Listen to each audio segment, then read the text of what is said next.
हरि ओम श्री गुरुभ्यो नमः।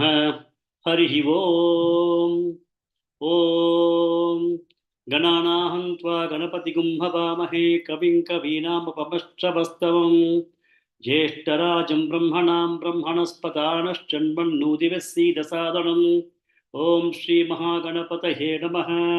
श्रुतिस्मृतिपुराणानामालयं करुणालयं नमामि भगवत्पादशङ्करं लोकशङ्करं सदाशिवसमारम्भां शङ्कराचार्यमध्यमाम् अस्मदाचार्यपर्यन्तां वन्दे श्रीगुरुपरम्पराम् ॐ श्रीशङ्कराचार्य स्वामिने नमः। ॐ सहना भवतु सहनौ भुनक्तु सह वीर्यं करवावहै तेजस्विनावतीतमस्तु मा विद्विषावहै। ॐ शान्ति शान्ति शान्तिः। हरिः ओम श्रीगुरुभ्यो नमः। हरिः ओम। नमस्ते महोदय। श्रीमती भगिनी। नमस्ते महोदय। नमस्ते। ओम श्री परमात्मने नमः। अथ त्रयोदशोऽध्यायः क्षेत्रक्षेत्रज्ञ विभागयोगः। अर्जुन उवाच प्रकृतिं पुरुषं चैव क्षेत्रं क्षेत्रज्ञमेव च एतत् वेदितुमिच्छामि ज्ञानं ज्ञेयं च केशव। शरद चवन महोदय। श्री भगवान उवाच इदं शरीरं कौन्तेय क्षेत्रमित्याभिधीयते। इदं शरीरं कौन्तेय क्षेत्रमित्याभिधीयते। एतद्वयो वेति तं प्राहुः क्षेत्रज्ञ एति तद्विदः। भानुरेखा भगिनी। Same shloka again, please.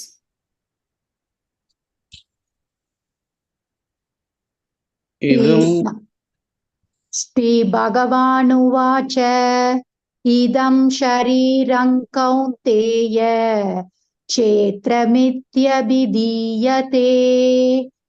एतद्यो वेत्ति तं प्राहुः क्षेत्रज्ञ इति तत्विदः। शीला शिंदे भगिनी। क्षेत्रज्ञं चापि मां विद्धि सर्वक्षेत्रेषु भारत। क्षेत्रक्षेत्रज्ञयोर्ज्ञानं यज्ञानं मतं मम। क्षेत्रक्षेत्रज्ञयोर्ज्ञानं यत्तज्ज्ञानं मतं मम। Yes, क्षेत्रक्षेत्रज्ञयोर्ज्ञानं यत्तज्ज्ञानं मतं मम. Generally, when you are chanting as per meter, when you make a mistake in missing out some of these things, you'll immediately find out. For example, Okay, if you don't put tatta, yatta, no? Yes. Immediately you'll find the meter is getting disturbed. So you can find out that there is some mistake, you can redo it. Okay? Yes. And the second line again, please. क्षेत्रक्षेत्रज्ञयोर्ज्ञानं यत्तज्ज्ञानं मतं मम. Correct. Good. Shri Lakshmi भगिनी। नमस्ते महोदय। Namaste.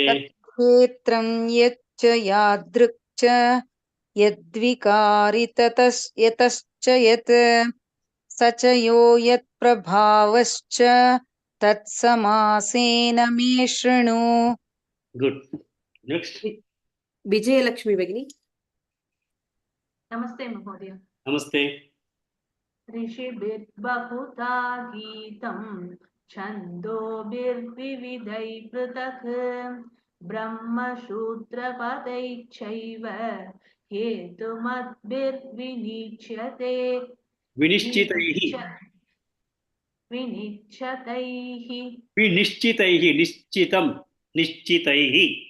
निश्चितैः ब्रह्मसूत्रपदैश्चैव हेतुमद्भिर्विनिश्चितैः। Good. Good. Yeah. Sai Lakshmi Bhagini. Namaste Mahoday. Namaste. महाभूतान्यहङ्कारः बुद्धिरव्यक्तमेव च इन्द्रियाणि दशैकञ्च पञ्चचेन्द्रियगोचराः. Good. Next. Usha Srinivasan Bhagini. Namaste Mahodaya. Namaste. Ichcha dvesha sukham dukkam sangatschetana-dhrutihi sangatas-chetana-dhrutihi etat kshetram samasena savikaramudahritam. Good. So yesterday Lakshmi we Devi had done up Bhagini. to the Shloka number 7, and today we'll continue with the next 5 shlokas. The next 5 shlokas we'll be talking about 20 values. Okay. So what I'll do is that I'll take all the 5 shlokas chanting first, and then I'll tell you which are all the 20 values that is there in these particular shlokas, and then we'll discuss on those values and then take it forward. Okay. Next. Lakshmi Devi Bhagini. Amanitvamadam bitvam अमानित्वमदं भित्वम् अमानित्वमदं भित्वम् ahimsa kshantirarjavam अहिंसा क्षान्तिरार्जवम् अहिंसा क्षान्तिरार्जवम् amanitvamadam bitvam ahimsa kshantirarjavam अमानित्वमदं भित्वम् अहिंसा क्षान्तिरार्जवम् अमानित्वमदं भित्वम् अहिंसा क्षान्तिरार्जवम्. Good. Next. Lalita Bhagini.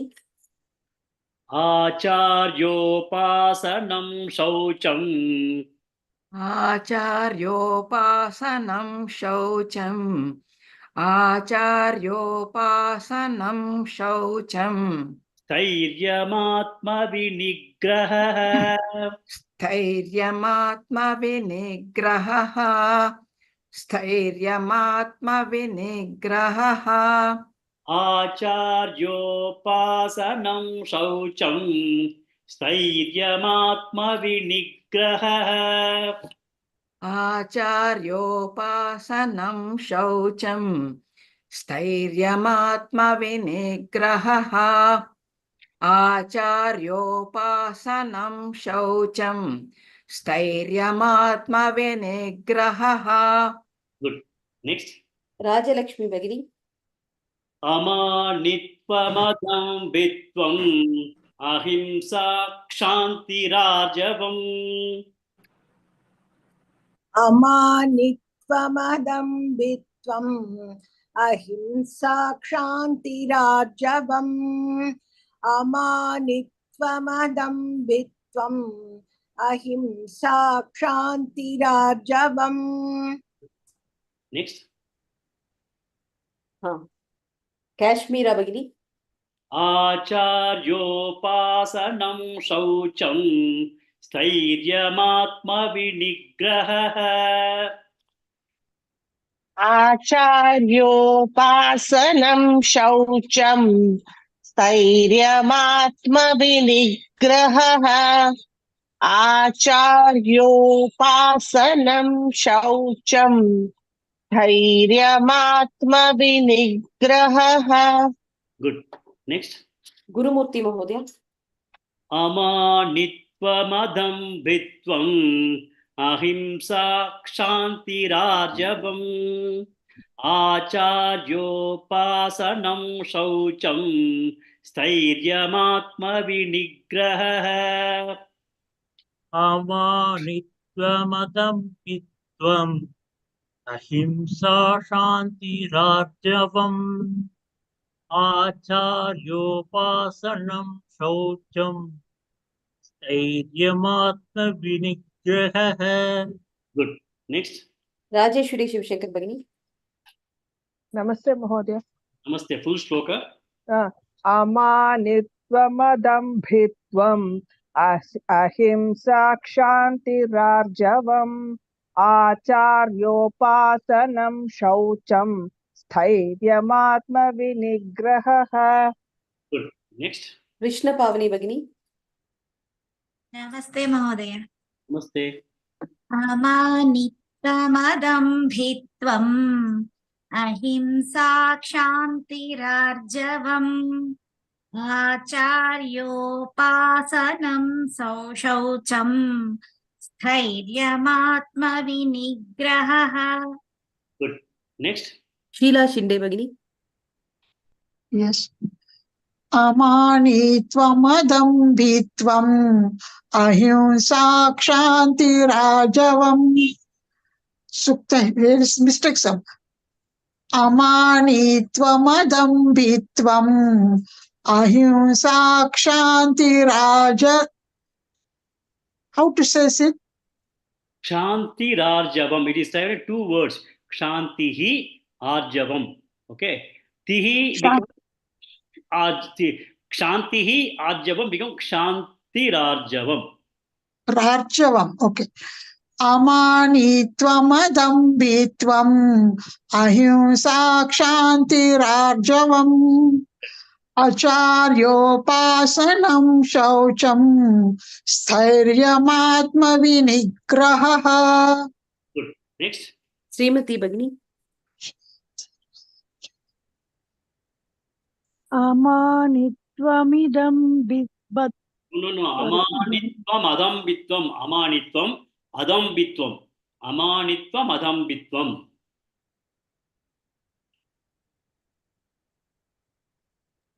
अमानित्वमदम्भित्वम् अहिंसा क्षान्तिरार्जवम् आचार्योपासनं शौचं स्थैर्यमात्मविनिग्रहः. Next. Sharat Chavan Mahodaya.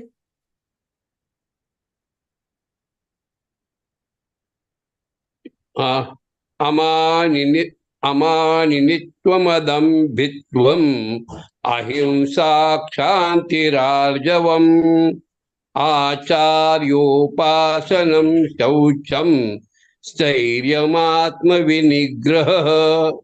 Explain again, please. आत्मानित्वमिदं भित्वम् अहिंसा क्षान्तिरार्जवम्. I'll once again repeat. Manitvam Amanitvam. अमानित्वमदं भित्वम् अहिंसा क्षान्तिरार्जवम् Okay. आचार्योपासनं शौचं स्थैर्यमात्मविनिग्रहः. One more person, please. Banu Rekha Bhagini. Is it correct, sir? Correct. First you said Nimittam. Because now Aman Nimittam you said. It is Amanitvam. Okay. Yes, sir. अमानित्वमदम्भित्वम् अहिंसा क्षान्तिरार्जवम् आचार्योपासनं शौचं स्थैर्यमात्मविनिग्रहः. So we'll go to next shloka now. Vijayalakshmi Bhagini. Indriyarteshu vairagyam. इन्द्रियार्थेषु वैराग्यम् इन्द्रियार्थेषु वैराग्यम् Anahankara eva cha. अनहङ्कार एव च अनहङ्कार एव च Indriyarteshu vairagyam. Anahankara eva cha. इन्द्रियार्थेषु वैराग्यम् अनहङ्कार एव च इन्द्रियार्थेषु वैराग्यम् अनहङ्कार एव च. Good. Sai Lakshmi Bhagini. This is a very big compound word. I'll tell you all those words independently first. You just take it, you first understand that, then you can chant it. Janmam, Mrityu, Jara, Vyadi, Dukkha, Dosha, Anudarshanam. Janma, Janma is birth, Mrityu is death, Jara is old age, Vyadi is disease, Dukkha is sadness, Dosham is defect, Anudarshanam. Keep on looking at it. Okay. So, Okay, ma'am. Janma, Mrityu, Jara, Vyadi, Dukkha, Doshanudarshanam. Janma mrityu jara vyadhi dukkha doshanudarshanam. Janma mrityu jara vyadhi dukkha doshanudarshanam.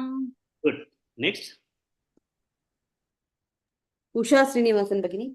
Indriyarteshu vairagyam anahankara eva cha. इन्द्रियार्थेषु वैराग्यम् अनहङ्कार एव च इन्द्रियार्थेषु वैराग्यम् अनहङ्कार एव च Next. Lakshmi Bibi Bhagini. Janma mrityu jara vyadi dukkha doshanu darshanam. Janma mrityu jara vyadhi dukkha doshanudarshanam. Janma mrityu jara vyadhi dukkha doshanudarshanam. Good. Next. Raja Lakshmi Bhagini. Indriyartheshu vairagyam anahankara eva cha. Janma mrityu jara vyadi dukkha doshanudarshanam.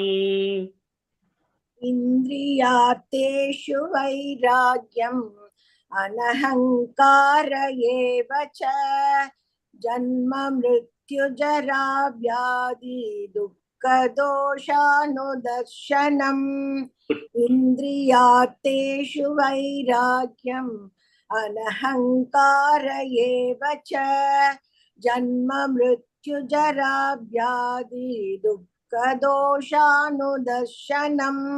Good. Next. Krishna Pavani Bhagini. Full shloka once. इन्द्रियार्थेषु वैराग्यम् अनहङ्कार एव च जन्म मृत्युजरा व्याधि दुःखदोषानुदर्शनम्. Good. Next. Lalita Bhagini. इन्द्रियार्थेषु वैराग्यम् अनहङ्कार एव च जन्म मृत्यु जरा व्याधि दुःख दोषानुदर्शनम्. Good. Next. Gurumurthy Mahodaya. इन्द्रियार्थेषु वैराग्यम् अनहङ्कार एव च जन्म मृत्युजरा व्याधि दोषानुदर्शनम्. Good. Next. Kashmira Bhagini.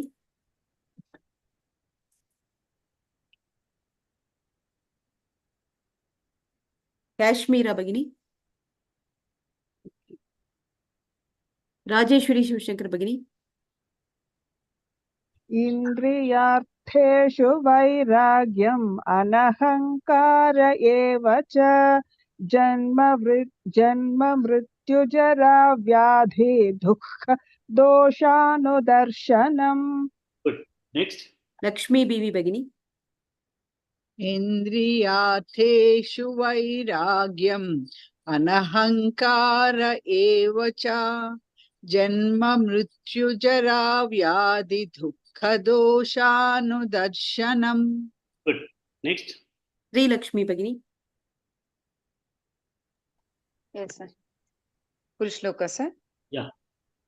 इन्द्रियार्थेषु वैराग्यम् अनहङ्कार एव च जन्म मृत्युजरा व्याधि दुःखदोषानुदर्शनम्.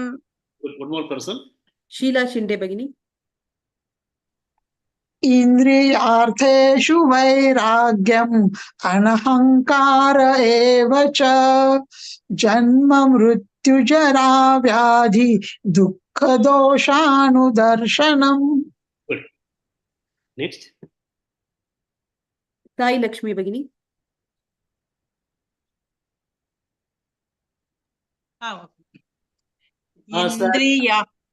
इन्द्रियार्थेषु वैराग्यम् अनहङ्कार एव च जन्म मृत्युजरा व्याधि दुःखदोषानुदर्शनम्. Okay, good. Next. Srimati Bhagini. Asaktiranabhishvangah. आसक्तिरणभिष्वङ्गः आसक्तिरणभिष्वङ्गः पुत्रधारगृहादिषु पुत्रदारगृहादिषु पुत्रदारगृहादिषु असक्तिरनभिष्वङ्गः पुत्रधारगृहादिषु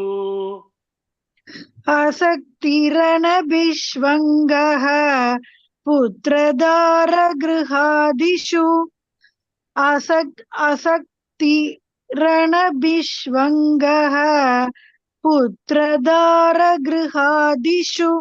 Good. Next. Krishna Pavani Bhagini. नित्यं च समचित्तत्वं नित्यं च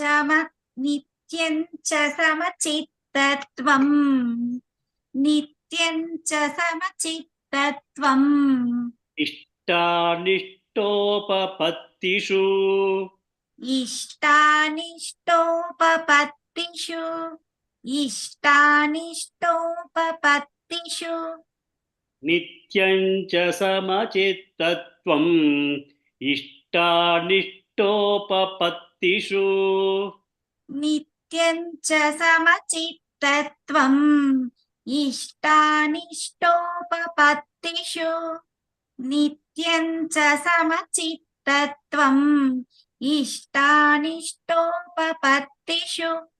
Good. Next. Usha Srinivasan Bhagini. असक्तिरनभिष्वङ्गः पुत्रधारगृहादिषु असक्तिरनभिष्वङ्गः पुत्रधारगृहादिषु असक्तिरनभिष्वङ्गः पुत्रधारगृहादिषु. Good. Next. Bhanureka Bhagini. नित्यं च समचित्तत्वम् इष्टानिष्टोपपत्तिषु नित्यं च समचित्तत्वम् इष्टानिष्टोपपत्तिषु नित्यं च समचित्तत्वम् इष्टानिष्टोपपत्तिषु. Next. Gurumurthy Mahodaya. असक्तिरनभिष्वङ्गः पुत्रधारगृहादिषु नित्यं च समचित्तत्वम् इष्टानिष्टोपपत्तिषु असक्तिरणभिष्वङ्गः पुत्रधारगृहादिषु नित्यं च समविच्चत्वम् इष्टानिष्टोपपत्तिषु. Good. Next. Lalita Bhagini. Full shloka once. Yes, sir. असक्तिरनभिष्वङ्गः पुत्रधारगृहादिषु नित्यं च समचित्तत्वम् इष्टानिष्टोपपत्तिषु. Good. Next. Bhanureka Bhagini. Full shloka once. Yes, sir. असक्तिरनभिष्वङ्गः पुत्रधारगृहादिषु नित्यं च समचित्तत्वम् इष्टानिष्टोपपत्तिषु. Explain again. What's the first line? First line, yeah.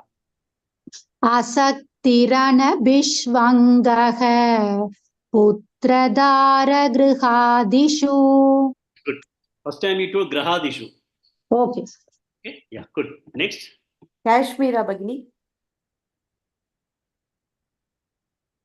Yes, sir. असक्तिरणभिष्वङ्गः पुत्रदारगृहादिषु नित्यं च समचित्तत्वम् इष्टानिष्टोपपत्तिषु. Next. विजयलक्ष्मी भगिनी. असक्तिरनभिष्वङ्गः पुत्रदारगृहादिषु नित्यं च समचित्तत्वम् इष्टानिष्टोपपत्तिषु. Papattishu. Ishtanishto. The past should be the pattam. इष्टानिष्टोपपत्तिषु. Next. Rajalakshmi भगिनी. असक्तिरनभिष्वङ्गः पुत्रदारगृहादिषु नित्यं च समचित्तत्वम् इष्टानिष्टोपपत्तिषु. One more person. उषा श्रीनिवासन भगिनी.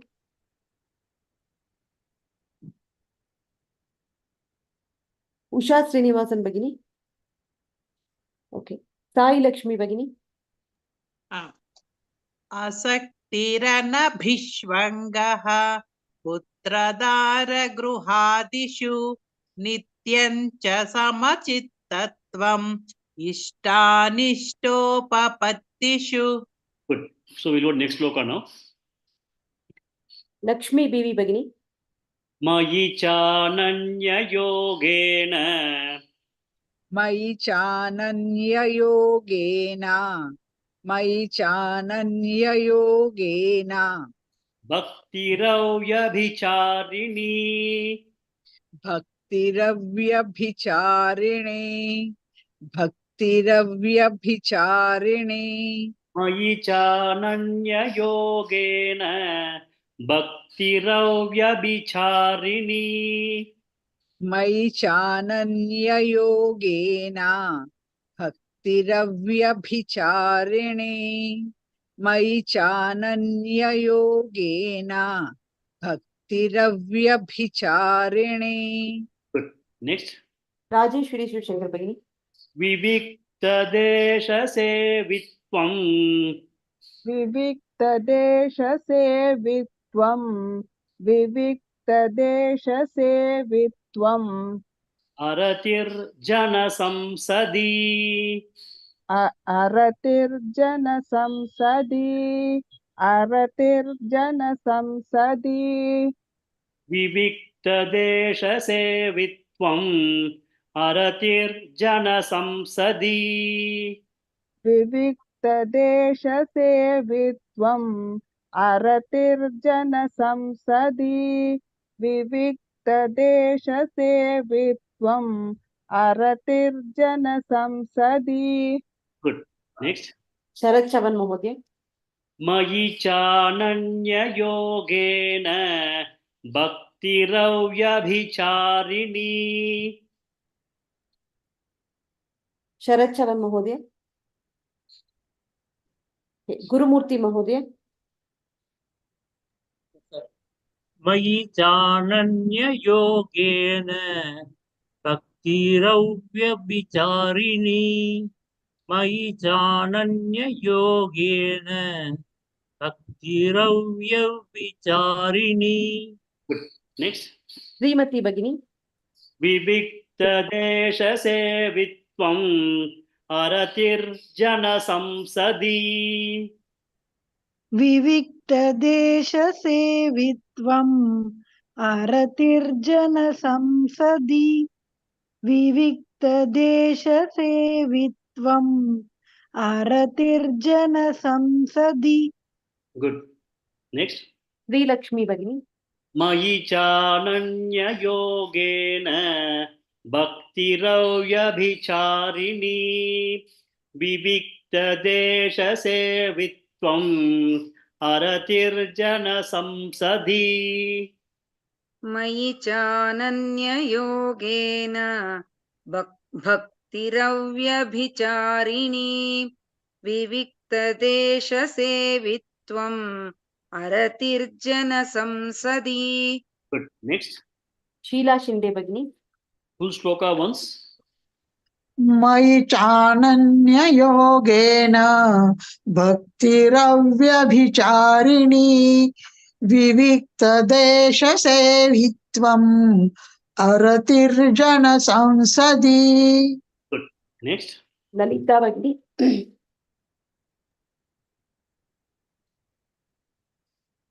मयि चानन्ययोगेन भक्तिरव्यभिचारिणी विविक्तदेशसेवित्वम् अरतिर्जनसंसदि Good. Next. राजलक्ष्मी भगिनी मयि चानन्ययोगेन भक्तिरव्यभिचारिणी विविक्तदेशसेवित्वम् अरतिर्जनसंसदि Good. Next. विजयलक्ष्मी भगिनी मयि चानन्ययोगेन भक्तिरव्यभिचारिणी विविक्तदेशसेवित्वम् अरतिर्जनसंसदि Good. Next. राजेश्वरी शिवशंकर भगिनी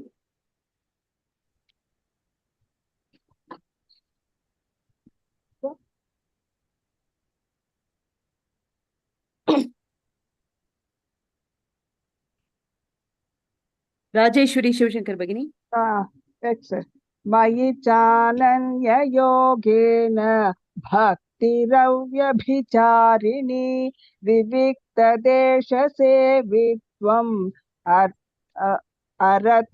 अरतिर्जनसंसदि One person. भानुरेखा भगिनी मयि चानन्ययोगेन भक्तिरव्यभिचारिणी विविक्तदेशसेवित्वम् अरतिर्जनसंसदि We'll go to the next shloka now. श्रीमती भगिनी अध्यात्मज्ञाननित्यत्वम् अध्यात्मज्ञाननित्यत्वम् अध्यात्मज्ञाननित्यत्वम् तत्त्वज्ञानार्थदर्शनम् तत्त्वज्ञानार्थदर्शनम् तत्त्वज्ञानार्थदर्शनम् अध्यात्मज्ञाननित्यत्वम् तत्त्वज्ञानार्थदर्शनम् अध्यात्मज्ञाननित्यत्वम् तत्त्वज्ञानार्थदर्शनम् अध्यात्मज्ञाननित्यत्वम् तत्त्वज्ञानार्थदर्शनम् Next. लक्ष्मी बीवी भगिनी एतज्ज्ञानमिति प्रोक्तम् एतज्ज्ञानमिति प्रोक्तम् एतज्ज्ञानमिति प्रोक्तम् अज्ञानय्यततोऽन्यथा अज्ञानय्यदतोऽन्यथा अज्ञानय्यदतोऽन्यथा एतज्ज्ञानमिति प्रोक्तम् अज्ञानय्यततोऽन्यथा एतज्ज्ञानमिति प्रोक्तम् अज्ञानय्यदतोऽन्यथा एतज्ज्ञानमिति प्रोक्तम् अज्ञानय्यदतोऽन्यथा Good. Next. कृष्ण पावनी भगिनी अध्यात्मज्ञाननित्यत्वम् तत्त्वज्ञानार्थदर्शनम्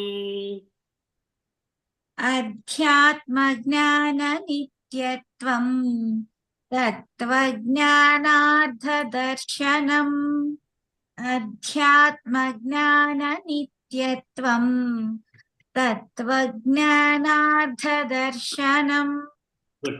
Next. शरद चवन महोदय एतज्ज्ञानमिति प्रोक्तम् अज्ञानै यततोऽन्यथा एतज्ज्ञानमिति प्रोक्तम् अज्ञानं यदतोऽन्यथा एतज्ज्ञानमिति प्रोक्तम् अज्ञानं यदतोऽन्यथा. Good. Next. Rajalakshmi Bagini. अध्यात्मज्ञाननित्यत्वं तत्त्वज्ञानार्थदर्शनम् एतज्ज्ञानमिति प्रोक्तम् अज्ञानै यततोऽन्यथा अध्यात्मज्ञाननित्यत्वं तत्त्वज्ञानार्थदर्शनम् एतज्ज्ञानमिति प्रोक्तम् अज्ञानै यततोऽन्यथा अध्यात्मज्ञाननित्यत्वं तत्त्वज्ञानार्थदर्शनम् एतज्ज्ञानमिति प्रोक्तम् अज्ञानै यततोऽन्यथा. Good. Next. Gurumurthy Mahodaya. Full shloka once. अध्यात्मज्ञाननित्यत्वं तत्त्वज्ञानार्थदर्शनम् एतज्ज्ञानमिति प्रोक्तम् अज्ञानै यततोऽन्यथा अज्ञानं यततोऽन्यथा अज्ञानै यततोऽन्यथा. ज्ञानै यततोऽन्यथा. Good. Next. Sai Lakshmi Bagini. अध्यात्मज्ञाननित्यत्वं तत्त्वज्ञानार्थदर्शनम् एतज्ज्ञानमिति प्रोक्तम् अज्ञानै यततोऽन्यथा. Good. Next. Usha Srinivasan Bagini. Sorry, sir. The screen ran away. I don't know. I couldn't get it back.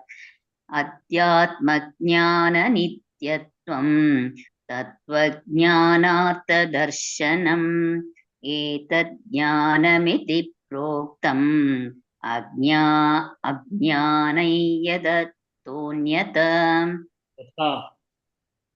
ajnanayyadattonyata. Next. Krishna Pavani Bagini. अध्यात्मज्ञाननित्यत्वं तत्त्वज्ञानार्थदर्शनम् एतज्ज्ञानमिति प्रोक्तम् अज्ञानै यततोऽन्यथा. Good. Next. Vijayalakshmi Bagini. अध्यात्मज्ञाननित्यत्वं तत्त्वज्ञानार्थदर्शनम् एतज्ज्ञानमिति प्रोक्तम् अज्ञानै यततोऽन्यथा. Good. Next. Kashmira Bagini. अध्यात्मज्ञाननित्यत्वं तत्त्वज्ञानार्थदर्शनम् एतज्ज्ञानमिति प्रोक्तम् अज्ञानै यततोऽन्यथा. One more person. Good. Rajeshwari Shivashankar Bagini. अध्यात्मज्ञाननित्यत्वं तत्त्वज्ञानार्थदर्शनम् एतज्ज्ञानमिति प्रोक्तम् अज्ञानै यततोऽन्यथा. Good. I just want three people to chant all these five shlokas together. These five shlokas have got the 20 values embedded, and if the five shlokas can be remembered, we'll be also able to recollect those 20 values, which are very, very essential in terms of our own life and also in terms of spiritual growth. So I just want two or three of you to chant all the five shlokas together. You can call some people, Kanjana Bagini. Yes, Mahodaya. Lakshmi Bibi Bagini.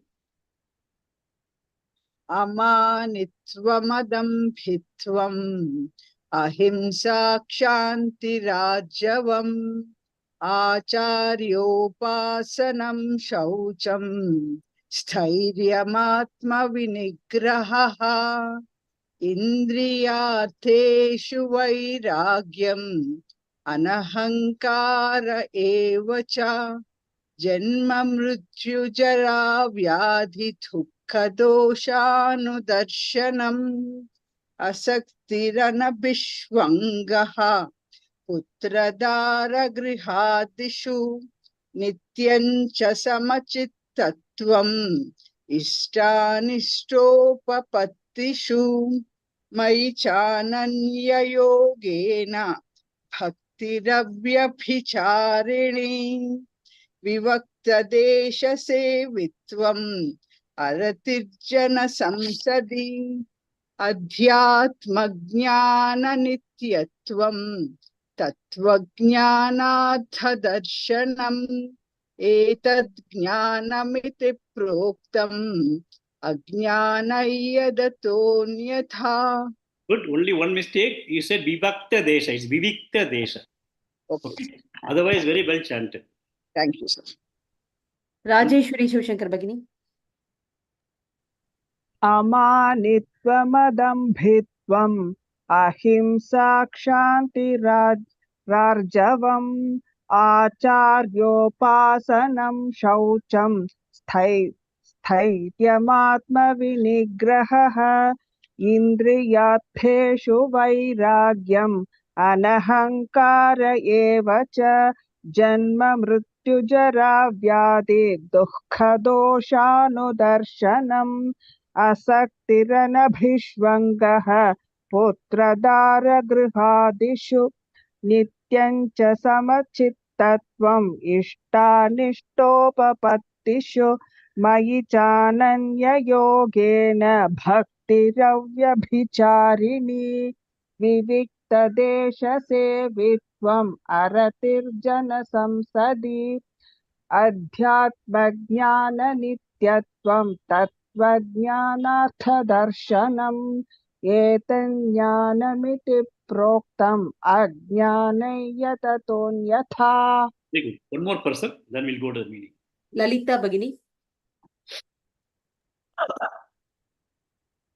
अमानित्वमदम्भित्वम् अहिंसा क्षान्तिरार्जवम् आचार्योपासनं शौचं स्थैर्यमात्मविनिग्रहः इन्द्रियार्थेषु वैराग्यम् अनहङ्कार एव च जन्म मृत्युजरा व्याधि दुःखदोषानुदर्शनम् असक्तिरनभिष्वङ्गः पुत्रदारगृहादिषु नित्यं च समचित्तत्वम् इष्टानिष्टोपपत्तिषु मयि चानन्ययोगेन भक्तिरव्यभिचारिणी विविक्तदेशसेवित्वम् अरतिर्जनसंसदि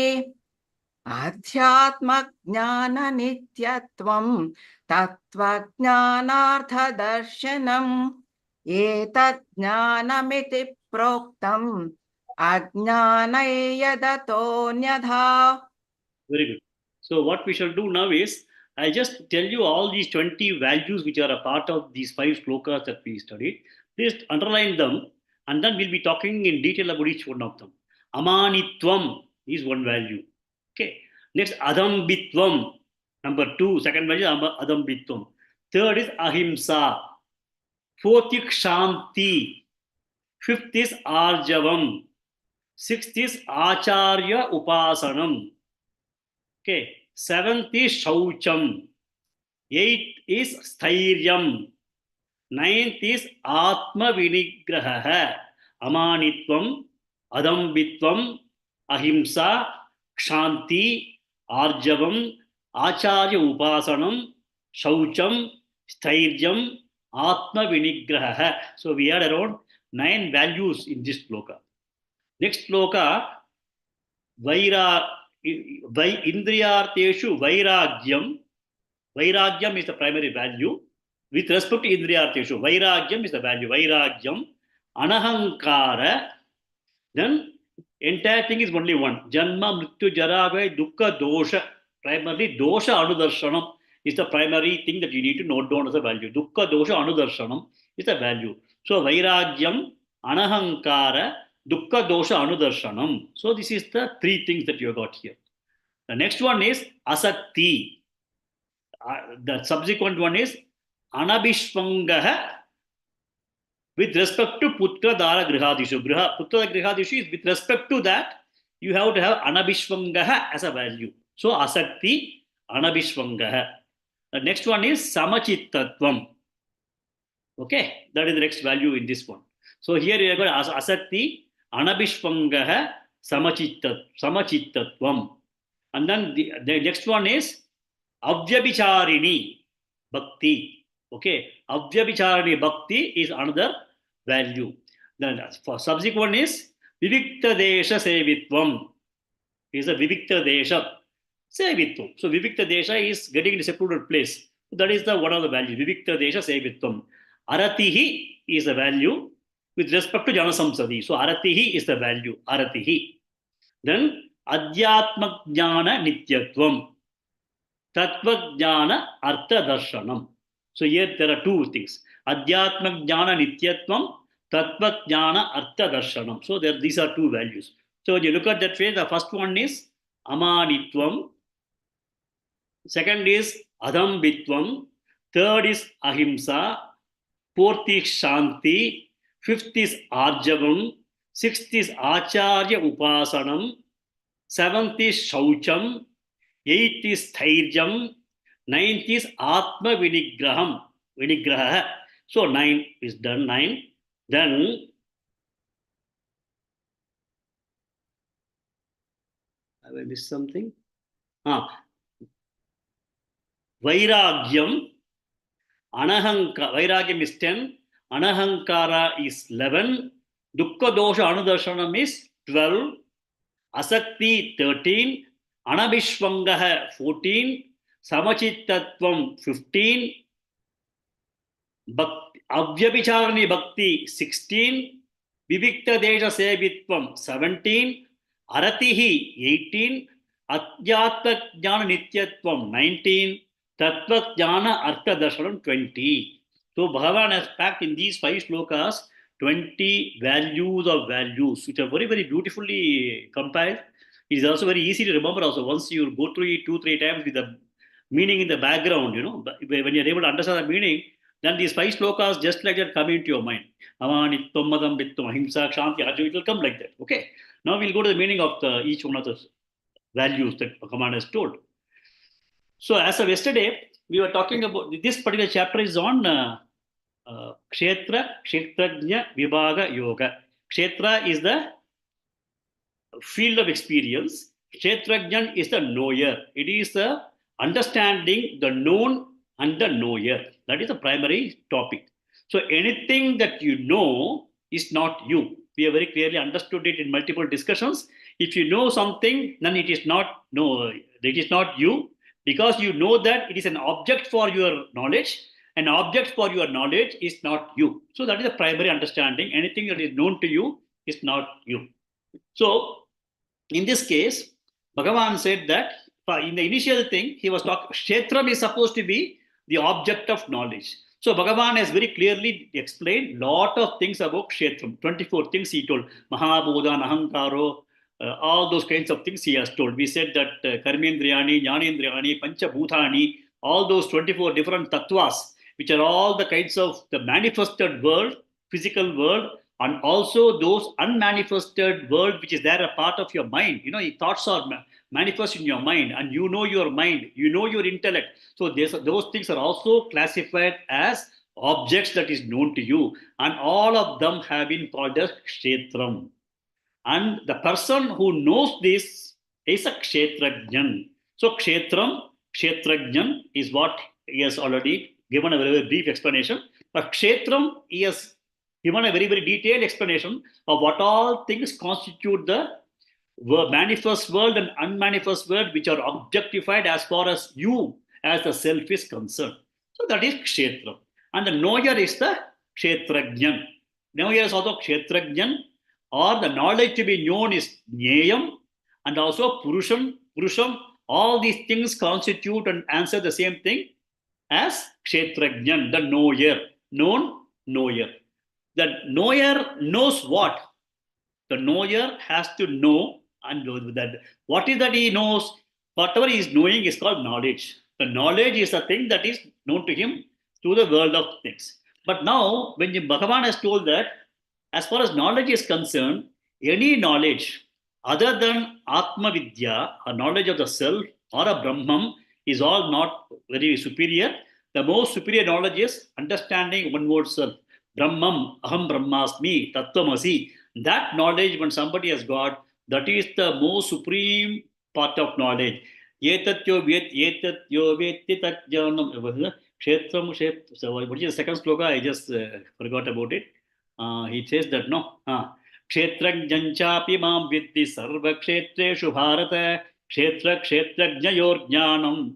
The jnanam between kshetra and kshetrajna, that jnanam is a superior. Yattad jnanam matam mama. That is the most superior as per my vision. That's what Bhagavan has told. And he also told that kshetrajnam sarva bhayatoshu is only me. Kshetrajnam chapi mam viddhi sarva kshetreshu. Understand that the knower or the principle of the self, the Atma in every individual is me. Kshetrajnam chapi mam viddhi sarva kshetreshu bharata. He has told that very, very clearly, which we discussed in detail in the last couple of classes. Okay, so we talked to touch upon kshetram, kshetrajnan. But Arjuna's question had one more thing. He wanted to understand jnanam and jnayam. Okay, he wanted to know about jnanam. He asked 6 different topics: Prakriti, Purusha, Kshetram, Kshetrajnam, Jnanam, Jnayam. 6 things he asked.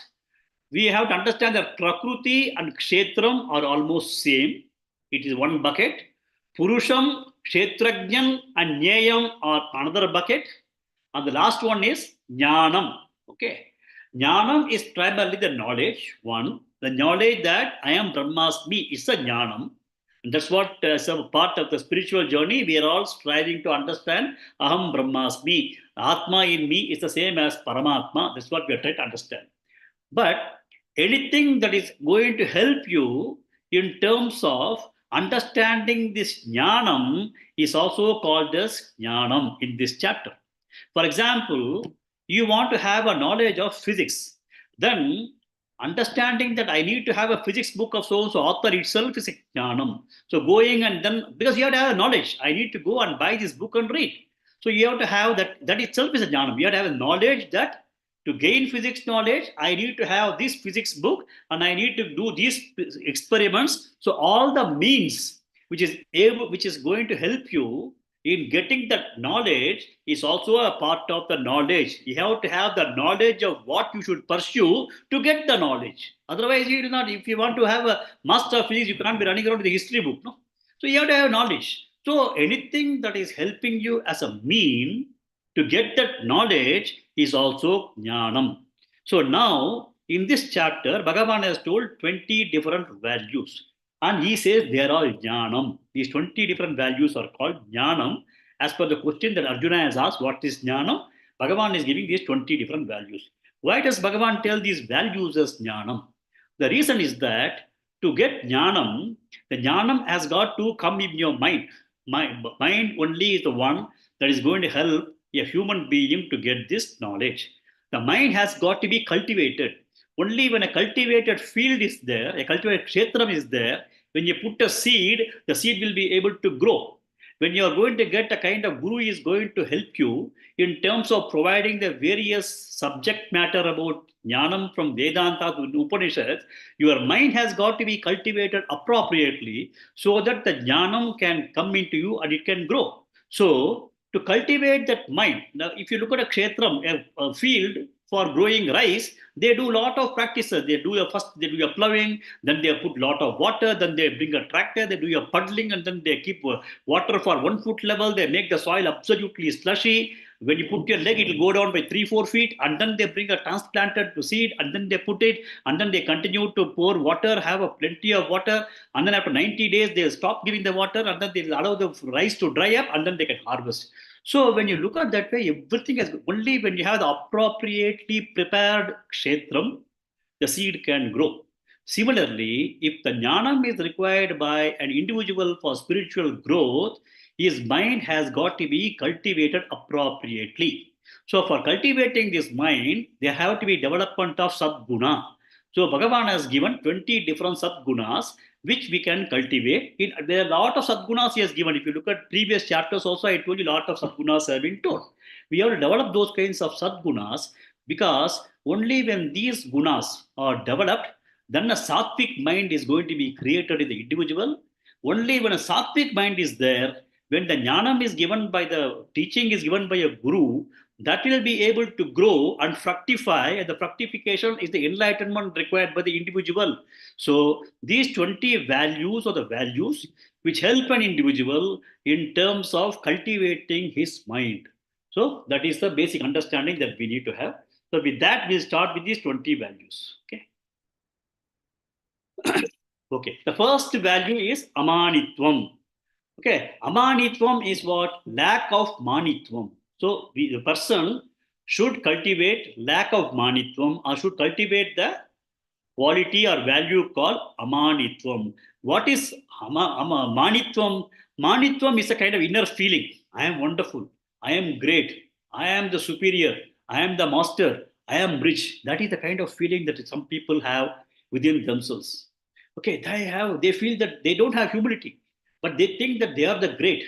So they have different kinds of traits, and then they feel that there is a kind of inner self admiration, that I am I am a very handsome person, I am a very beautiful person, I am very knowledgeable. Nobody can beat me in mathematics. When I go and talk, when I sing, nobody will be able to stand in front of me. So that is the kind of thinking process that people have. That is called manitvam. But Bhagavan says is that when you want to be on a spiritual journey, first thing you have to be amanitvam. Do not be having self-admiration, and these people also have another big problem. They want to be always recognized in public. They go there in any audience, there will be 15, 20, 30 of them. They want to ensure that everybody recognizes them. Everybody recognizes, oh, this fellow has come. No, this fellow is a wonderful person. Yeah, he has got a beautiful Benz car. Yeah. So he wants to be recognized. There is a kind of inner longing for this person, that when he goes out, everybody should recognize. There's no humility in him. He wants to show off. So when that kind of a thing is there, what happens is that he will go only to those places where everybody recognizes him. When somebody recognizes him, he is very, very happy. If somebody does not even recognize, he goes to Rishikesh and walks on the road, that beggar will not even recognize him. He will just say, sir, give me some money. So what happens? He cannot expect recognition everywhere. Nobody is going to recognize. A pickpocket is not going to recognize that you are a beautiful woman. He is only interested in picking your pocket and going. So you cannot say that everybody has got to respect my values. So nobody is going to care for your values. Actually speaking, people may be greedy with you, but nobody is going to care. But there will be some kind of showing off. When people are trying to get that kind of respect, there could be something else in anticipation. They say, you are a great man, yeah, you are a great singer. But at the end of the day, he may be a person who is expecting something in return from you. So first thing is required to be that a person has got to be amanitvam. He has got to not have his own self-admiration. He should not be expecting that everybody has got to admire him. Everybody has to know him. Everybody has to respect him. When he goes, everybody should start looking at it. That kind of a thing should be avoided. Take, for example, MS Subbalakshmi.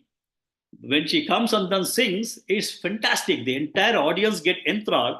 But when she walks up to the stage, very humble, very, very polite, with the kind of her facial bhavana, the body bhavana, everything looks that she's very humble, and then she comes and then sits with so much amount of grace and without any kind of thing, with such a great humility. Look at Abdul Kalam, APJ Abdul Kalam. He was a great scientist, president of India, such a great person, but the way he approaches, just absolutely humble, humility. That is the kind of humility that people have got to look at. So if we are going to be spiritually growing, if we have to spiritually grow, first thing is that we have to be what we are. We don't have to seek recognition from somebody else. Respect will come automatically. When M.S. Subbulakshmi is there, she doesn't have to start behaving in a very different way. Respect will flow. People will start following her, but she will be humble. Similarly, APJ Abdul Kalam, everybody knows he's a rocket scientist. He's the president of India. He's a person who has been able to give a wonderful thought process. So that is the kind of quality is called amanitvam. Second thing is that we need to also understand that whenever you are going to have that manitvam in you, supposing you find that a child has got a manitvam. Child, no, I'll say a grown-up person has got a manitvam. He has been told as a very good singer. Then he was in the second year of the college and he's acclaimed to be a wonderful singer. First year, another fellow comes and he sings better than him.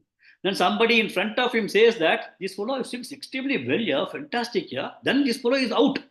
He is entire, whatever he was thinking about him, he gets disturbed totally. He will not be able to sleep for days. And then the entire thing will start becoming a hatred for the other fellow. Instead of appreciating that this fellow is also singing very well, yeah, fantastic, I need to learn something from him, this hatred that starts coming into the other individual because somebody else is singing very well. So this is what is going to be the problem with manitvam.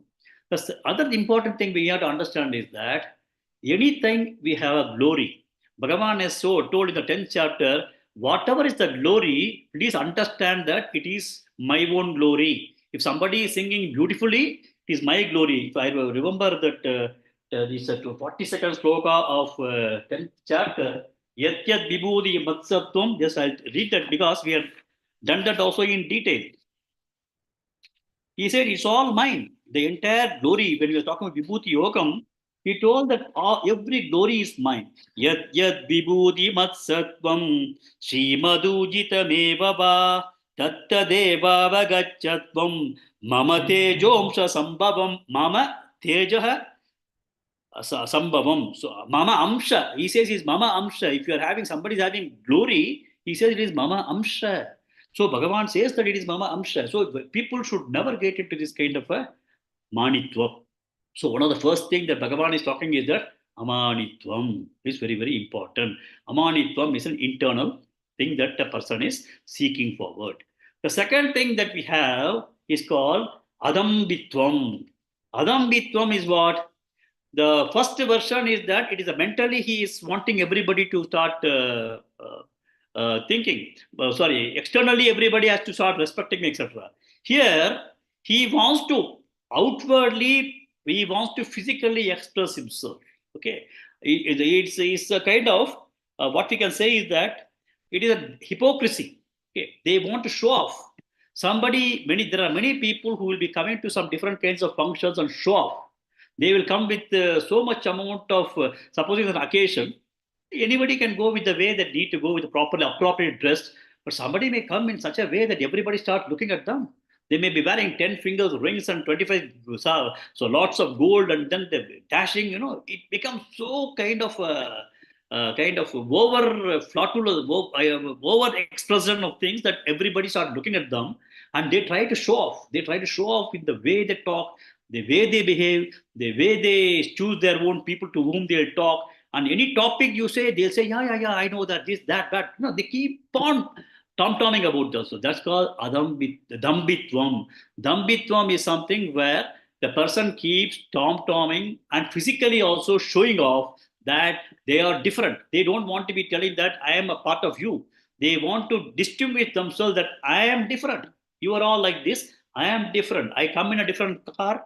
I eat a different type of food. I have a different style. The way I walk is a style. The kind of perfume I have is this thing. The kind of everything, I think you'll be able to relate to what I'm telling. That is called dambha. A person who wants to spiritually grow, he has got to be simple. Simple and absolutely humble. Simple and humble is what is very, very important. And avyakta dambitvam. Avyakta means unmanifested damba is called manitvam.